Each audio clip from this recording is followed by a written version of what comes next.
Halo, selamat sore Bapak Ibu yang dikasih Tuhan. Halo. Ya, kami di sini mau belajar sama-sama ya. Kita mau membahas firman Tuhan. Sebelumnya kita mau memberikan sesuatu yang memberikan sesuatu buat kita supaya kita tuh kuat di dalam Tuhan. Saya percaya Tuhan punya tujuan yang indah buat saya. Saya ada di sini semua itu karena kemurahan Tuhan. Saya bersyukur kita melewati tahun demi tahun, bahkan sekarang melewati tahun yang baru 2011 dan bulan yang kedua. Saya bersyukur kalau saat ini saya telah menyelesaikan mata kuliah satu demi satu, yang saat ini mungkin mata kuliah saya sudah selesai. Jadi kita tinggal membuat tugas sama tesis. Saya bersyukur pada Tuhan bahwa Tuhan telah bekerja dalam hidup kami, keluarga saya, anak saya. Tuhan senantiasa memelihara. Bahkan Tuhan memberikan kesehatan, kekuatan. Bahkan saya sendiri tidak pernah mengira saya itu bisa kuliah lagi gitu. Saya itu ya orang yang sederhana. Perjalanan kita memang banyak suka dan dukanya, tapi saya percaya kalau kita bersama Tuhan, Tuhan senantiasa memberikan kekuatan buat saya. Kenapa yang membuat saya kadang mau sekolah berat waktu masuk kita ya? Karena saya ya sudah keluarga, punya anak satu. Seperti apa sih kalau kita punya anak satu, cinta kasih kita terhadap anak kepada orang tua? Betul juga Tuhan Yesus memberikan kekuatan kepada kami. Bahkan Tuhan sendiri memberi kemampuan supaya kita boleh diperlengkapi dengan baik. Tuhan punya rencana yang indah di dalam hidup kami. Yaitu kenapa saya kok sekolah di sini. Dulu saya belajar dari SD, SMP, SMA, masuk STM, telah berhenti. Bahkan orang tua saya sudah nggak mampu. Tapi saya punya ide, jangan membebani orang tua. Prinsip saya, kalau orang tua nggak mampu, ya bagaimana jalan kita supaya kita bisa sekolah lagi. Itu adalah hikmat yang datang daripada Tuhan. Karena Tuhan Yesus senantiasa kadang selalu kita sebagai manusia, sebagai anak-anak Tuhan, apa sih? Saya bangga dengan Tuhan Yesus, tapi Tuhan Yesus apakah sudah bangga dengan kita? Itu mungkin yang menjadi perenungan buat Bapak, Ibu, dan Saudara. Juga saya sendiri nanti di rumah ya. Tuhan itu dijadikan seolah-olah Tuhan saya minta ini, Tuhan minta ini, minta ini, minta ini. Tapi apakah kita sudah memberikan hidup kita kepada Tuhan? Kadang-kala Tuhan dijadikan seolah-olah ya Tuhan itu kaya, tapi kita tuh minta ini, minta itu, minta ini, tapi itu harus ada harga yang harus dibayar. Kalau kita nggak memberikan semua itu, sia-sia. Tuhan nggak bangga. Tuhan nggak mungkin bangga dengan kita. Saya sih bangga dengan Tuhan. Oh, saya bangga mempunyai Allah yang seperti Engkau. Tapi Bapak apakah bangga dengan kita? Ya. Ada ilustrasi, saya pernah bertanya kepada hamba Tuhan yang waktu itu saya pernah pelayanan di daerah Batam, yaitu tahun 2006. Itu daerah itu sangat luar biasa, bahkan pedalaman, yaitu daerah suku Sebekek, yaitu lampu nggak ada, terus perjalanan ada lewat laut, terus banyak pohon-pohon kelapa sawit. Kalau malam saya keluar ke daerah itu, saya takut kalau ada harimau. Padahal tempat itu masih rawan. Saya bersyukur Tuhan memberi kekuatan kepada saya. Saya tanya kepada hamba Tuhan, Pak, saya mau bertanya, boleh Pak ya? Iya boleh. Kenapa Bapak bisa bertahan hidup di tempat seperti ini? Dia menjawab apa? Saya hidup di sini karena Tuhan. Saya hidup di sini memberi hidup kepada Tuhan, bukan mencari hidup. Kalau Anda mencari hidup harus hidup di kota besar. Tahu kan maksudnya?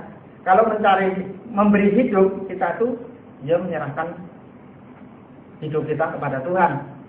Tapi kalau kita mencari, ya kebanyakan sekarang ada beberapa hamba Tuhan yang kalau diutus ke pedalaman itu tidak maunya di daerah yang subur. Ya mudah-mudahan Bapak Ibu tidak seperti itu. Karena Bapak Ibu adalah sudah dipanggil Tuhan, dimanapun Tuhan taruh, kita harus tunduk. Mari kita belajar dari Yohanes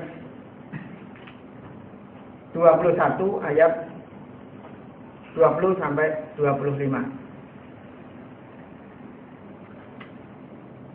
Yang di sini kami kasih judul yaitu perjumpaan yang memulihkan. Ketika Petrus berpaling, ia melihat bahwa murid yang dikasihi Yesus sedang mengikuti mereka, yaitu murid yang pada waktu mereka sedang makan bersama duduk dekat Yesus dan yang berkata, Tuhan, siapakah dia yang akan menyerahkan engkau? Ketika Petrus melihat murid itu, ia berkata kepada Yesus, Tuhan, apakah yang akan terjadi dengan dia? Jawab Yesus, jikalau aku menghendaki supaya ia tinggal hidup sampai aku datang, itu bukan urusanmu. Tetapi engkau ikutlah aku.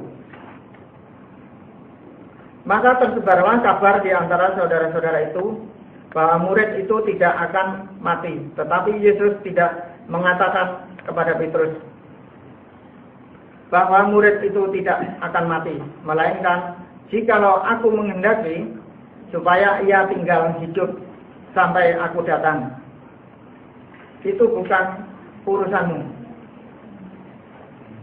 Dialah murid yang memberi kesaksian tentang semuanya ini dan yang telah menuliskannya, dan kita tahu bahwa kesaksian itu benar. Masih banyak hal yang lain lagi yang diperbuat oleh Yesus, tetapi jikalau semuanya itu harus dituliskan satu persatu, maka agaknya dunia ini tidak dapat memuat semua kitab yang harus ditulis ini. Puji Tuhan. Khotbah saat ini kami mau memberikan tema, yaitu tema yang pertama, bagaimana kita mempunyai paradigma yang benar di hadapan Tuhan. Yang kedua, kita memberikan yaitu perilaku kita sebagai hamba Tuhan, kita sebagai orang percaya di hadapan Tuhan, apakah saudara dan saya mau melayani Tuhan tidak mempunyai karakter yang seperti Tuhan Yesus. Saya percaya kalau kita sebagai umat Allah mau melayani Tuhan itu hanya kemauan kita sendiri, saya percaya nanti kita mau mengalami kesulitan, bahkan kita mau jatuh. Sekarang tidak sedikit hamba Tuhan yang jatuh dalam arti mungkin jatuh dalam korupsi, dalam perzinahan, dalam hal-hal yang tidak berkenan pada Tuhan. Jadi kita menjadi hamba Tuhan adalah panggilan. Kalau kita tidak dipanggil Tuhan untuk melayani, ya kita hanya mengandalkan kekuatan kita sendiri. Jadi intinya kita harus hidup mengandalkan Tuhan, menyerahkan hidup kita kepada Tuhan. Bagaimana kita mempunyai paradigma yang benar, paradigma yang baik, bahkan kita kalau melayani Tuhan tidak boleh hitung-hitungan. Sekarang ada hamba Tuhan yang ditunjuk atau dipanggil untuk melayani di suatu tempat. Kadang orang mikir-mikir, oh di sana nanti begini ya, nanti di sana begini ya.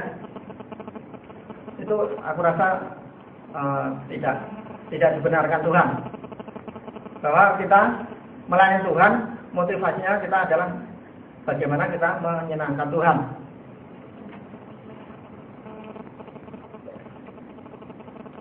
Di sini di ayat yang ke-20, ketika Petrus berpaling, ia melihat bahwa murid yang dikasihi Yesus sedang mengikut mereka, yaitu murid yang pada waktu mereka sedang makan bersama duduk dekat Yesus, dan yang berkata, Tuhan, siapakah dia yang akan menyerahkan engkau? Di sini yang dimaksudkan yaitu Petrus bertanya. Seringkali Petrus ikut urusan orang lain sampai Tuhan Yesus marah. Itu urusan saya, bukan urusanmu, kan seperti itu. Ini kalau kita memahami kata ini sebenarnya dalam. Cuman Petrus ya kurang bisa memahami. Makanya kita kenapa harus mempunyai paradigma yang benar, dan semua itu kedaulatan.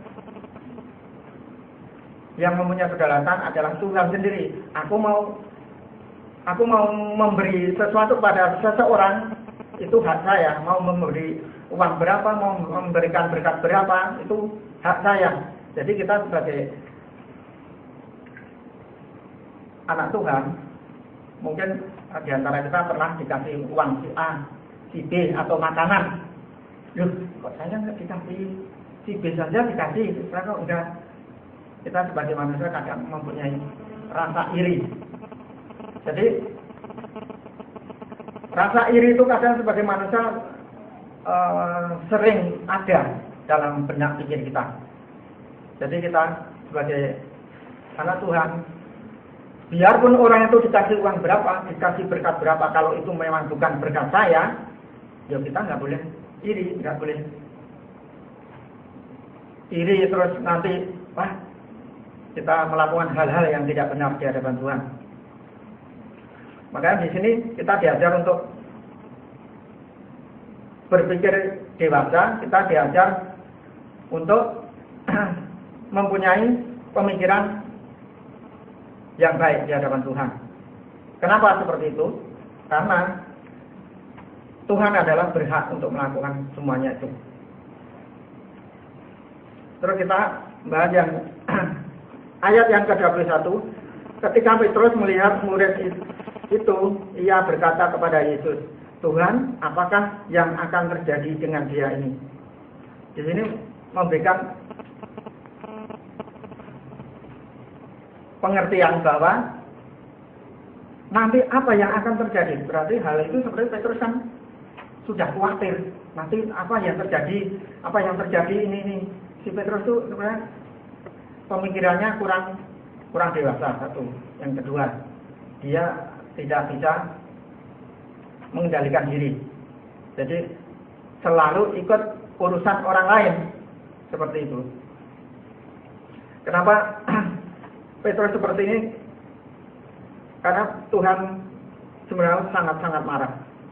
Sangat-sangat marah. Karena kata-kata itu urusanku.